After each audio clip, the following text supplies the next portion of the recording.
दोस्तों, शिव कृपा परिवार में आपका हार्दिक स्वागत है। जब आप साधना करते हैं तो बहुत सारे अनुभव आपको होते हैं और कई वीडियो में मैंने आपको बताया है कि शिव साधना में आपको कैसे कैसे अनुभव होते हैं।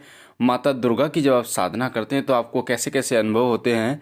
माता काली की जब आप साधना करते हैं तो आपको कैसे कैसे अनुभव होते हैं। तो ये अनुभव होते हैं जब आप कोई साधना करते हैं। पर मैं आपको बता दूं कि जो नियमित रूप से पूजा पाठ करता है जो व्यक्ति, यानी वो कोई साधना नहीं कर रहा है, साधना और पूजा में क्या फ़र्क है वो मैंने आपको पिछली वीडियो में बताया है। साधना में जो समय सीमा होती है पर पूजा में कोई समय सीमा नहीं होती, जो कि आप सुबह और शाम करते हैं। पर जो सुबह और शाम पूजा की जाती है नियमित रूप से, वो बहुत ज़्यादा प्रभावशाली होती है, जो आपके जीवन में बहुत सारे ऐसे बदलाव लाती है जो कि अध्यात्म मार्ग से जुड़े होते हैं। और साथ ही आपके इष्ट देव को, उनकी शक्ति को भी वो नियमित रूप से की गई पूजा जागृत करती है हर प्रकार से। हालांकि नियमित रूप से जो पूजा की जाती है उसमें कोई विशेष सामग्री का इस्तेमाल नहीं किया होता, केवल दीपक लगाया जाता है, धूप बत्ती या अगरबत्ती लगाई जाती है। और कुछ लोग भोग लगाते हैं तो कुछ लोग भोग नहीं लगाते, कुछ लोग मंत्र जाप करते हैं तो कुछ लोग मंत्र जाप नहीं करते, कुछ लोग पाठ करते हैं तो कुछ लोग पाठ नहीं करते, कुछ लोग चालीसा का पाठ करते हैं, कुछ लोग सहस्त्र नाम स्तोत्र का पाठ करते हैं। तो अलग अलग प्रकार से, पर हाँ ये है कि एक दीपक लगा के धूप बत्ती और अगरबत्ती लगाई जाती है। पर वो इतनी प्रभावशाली होती है कि उसके अनुभव भी आपको अपने जीवन में महसूस होते हैं। आपको महसूस होता है कि आपकी जो पूजा है वो सही दिशा में जा रही है। तो कुछ ऐसे लक्षण आज मैं आपको बताने जा रहा हूं, कुछ ऐसे अनुभव मैं आपको आज बताने जा रहा हूं जो कि साधना में नहीं, आपकी नियमित जो पूजा है उसमें आपको देखने को मौका मिलता है कि कौन कौन से ऐसे संकेत हैं, कौन कौन से ऐसे लक्षण हैं, कौन से ऐसे अनुभव हैं जो आपको ये बताते हैं कि आपकी जो पूजा है वो सही दिशा में जा रही है। जब आप पूजा पाठ करते हैं तो आपके शारीरिक और मानसिक दोनों पर वो प्रभाव डालती है। शारीरिक और मानसिक दोनों पर कैसे? जैसे जब आप पूजा करते हैं उसके बाद जब पूजा करके आप सो जाते हैं तो एकदम आपकी आंख खुल जाती है।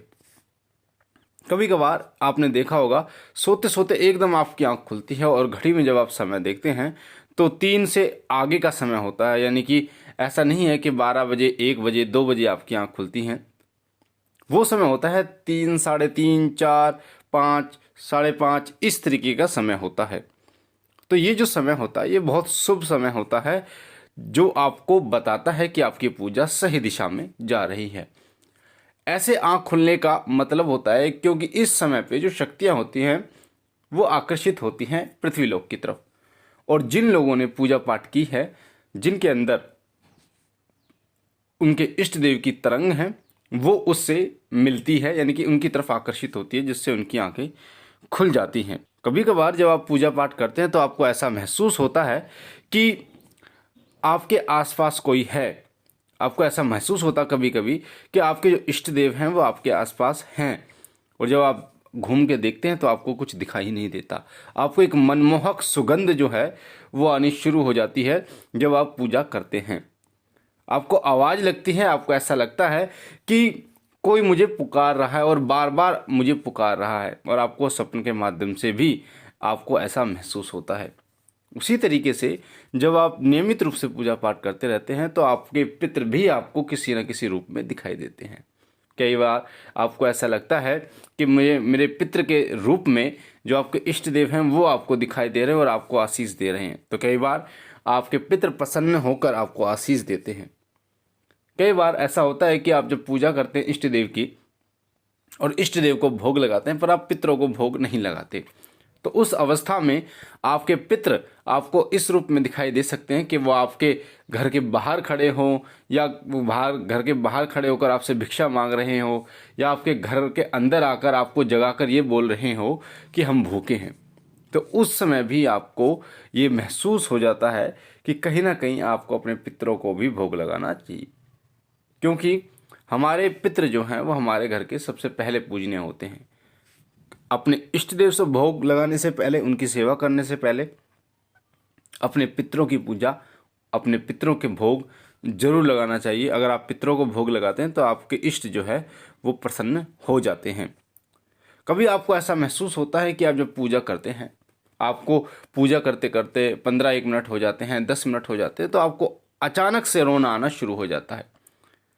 आप आंख बंद करना चाहते हैं पर आपका जो मन है उसका जो खिंचाव है वो आपके इष्ट की जो तस्वीर है, मूर्ति है, उसकी तरफ होता है और आप लगातार उसको देखने लगते हैं और देखते देखते आपको ऐसा लगता है कि अब मन जो है वो रोने को कर रहा है। कई बार रोने भी लगते हैं, कई लोग जो है वो रोने भी लगते हैं। तो इसी प्रकार से स्वप्न के माध्यम से आपको कई बार लड्डू, हलवा, पूड़ी, बर्फी, बतासे ऐसा लग रहा है कि आपको दिखाई दे रहे हैं, या फिर आपको ऐसा लगता है कि आप खीर पूड़ी बना रहे हैं, भोग के लिए कुछ ऐसा सामान बना रहे हैं जो कि आपको भोग लगाना है। तो ये संकेत वही होते हैं जो आपके इष्ट देव आपको देते हैं कि अब उनको आपको भोग लगाना है, उनको आपको सेवा करनी है। जब कोई देवता अपनी सेवा में किसी को लेना चाहता है तो ये लक्षण जो है उस व्यक्ति को दिखाई देते हैं, ये अनुभव उस व्यक्ति को दिखाई देते हैं। कई बार आपको आपके इष्ट देव का मंदिर दिखाई देता है स्वप्न के माध्यम से, पर आपको ये नहीं पता होता कि वो मंदिर है कहाँ। बहुत सारी घंटियां दिखाई दे रही हैं आपको, इष्ट देव की आपको तस्वीर दिखाई दे रही है, उस मंदिर में मूर्ति दिखाई दे रही है आपको, मंदिर खाली है, आप हो केवल और आपके इष्ट देव की तस्वीर या मूर्ति है, पर आप खूब ये जानना चाह रहे हैं कि वो मंदिर है कहाँ पर। आप ये देखना चाह रहे हैं कि ये रास्ते में अंदर कैसे आया, पर आपको ये मत पता नहीं चलता। पर धीरे धीरे जैसे जैसे आप आगे बढ़ना शुरू कर देते हैं पूजा पाठ में, अध्यात्म मार्ग में, वैसे वैसे आपको वो सारे के सारे जो प्रश्न होते हैं उनका उत्तर आपको धीरे धीरे मिलने लगता है। जैसे मैंने भी आपको एक बताया था, भगवान शिव का एक मंदिर मुझे बार बार दिखाई देता था जो कि गुड़गांव में मुझे मिला। तो काफ़ी साल हो जाते हैं, पर हाँ ये है कि ईश्वरी कृपा से, आपके इष्टदेव की कृपा से आपको वो प्राप्त हो जाता है।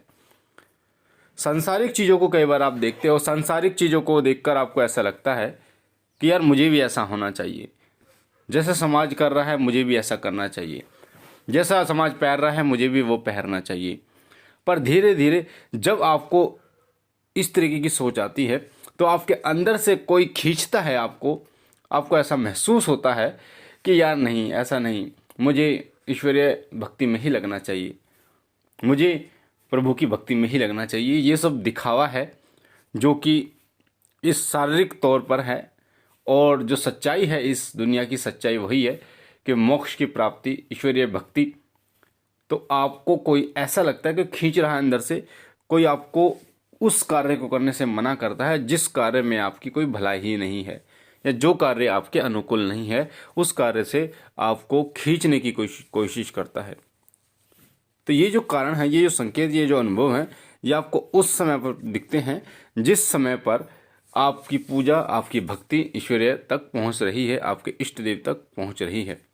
वैसे मैंने आपको जैसे बताया कि शिव साधना में शिवलिंग दिखना, सिद्धपीठ दरबार, कोई मंदिर दिखना, मूर्ति दिखना, उसी प्रकार माता की पूजा साधना में सुंदर बच्ची का दिखना जो कि श्रृंगार किए हुए है, गुरु गोरखनाथ जी महाराज की साधना में किसी साधु का दिखना जो कि भिक्षा मांग रहा है, उसी प्रकार भगवान शिव की साधना में खुद को भूत प्रेतों से घिरे दिखना, आपको ऐसा लगना कि आप ऊपर से गिर रहे हैं, आपको किसी ने पकड़ लिया है। तो ये सभी संकेत जो हैं ये साधना के और पूजा के होते हैं। तो आप नियमित जब पूजा करते हैं तो आप इन संकेतों को आप गौर दीजिए। कई लोग गौर नहीं देते तो फिर वो भटक जाते हैं। तो आप इन संकेतों को देखिए, ध्यान दीजिए इन पर, ताकि आपको एक सही दिशा मिल पाए और अपने इष्ट देव की कृपा आप प्राप्त कर पाएँ। मुझे आशा है ये जानकारी आपको पसंद आई होगी। अगर आप पहली बार हमारे चैनल शिव कृपा परिवार पर हैं तो आपके सामने जो लाल कलर का बटन है वीडियो के नीचे सब्सक्राइब का, उसे दबा के चैनल को सब्सक्राइब कीजिए ताकि आप हमारे साथ जुड़ सकें, शिव कृपा परिवार के साथ जुड़ सकें। बेल आइकन को दबाइए, घंटे के निशान को, ताकि जो भी हम जानकारी दें वो सबसे पहले आपको प्राप्त हो। हमारा नया चैनल शिव सत्य, उसका लिंक डिस्क्रिप्शन में है, उसे भी सब्सक्राइब कीजिए, उसके साथ भी जुड़िए ताकि भक्ति और भक्ताई साधना से जुड़ी हुई जानकारियाँ, पितृ से जुड़ी हुई जानकारियाँ आपको नियमित रूप से मिलती रहें। मैं बाबा भोलेनाथ से विनती करता हूँ कि बाबा सदैव आपकी झोली भरते रहे, आपके घर और काम में बरकत रखे, तमाम खुशियाँ आपकी झोली में डाले। हम मिलते हैं एक नई जानकारी के साथ अगली वीडियो में। तब तक के लिए ओम नमः शिवाय, ओम नमः शिवाय, ओम नमः शिवाय।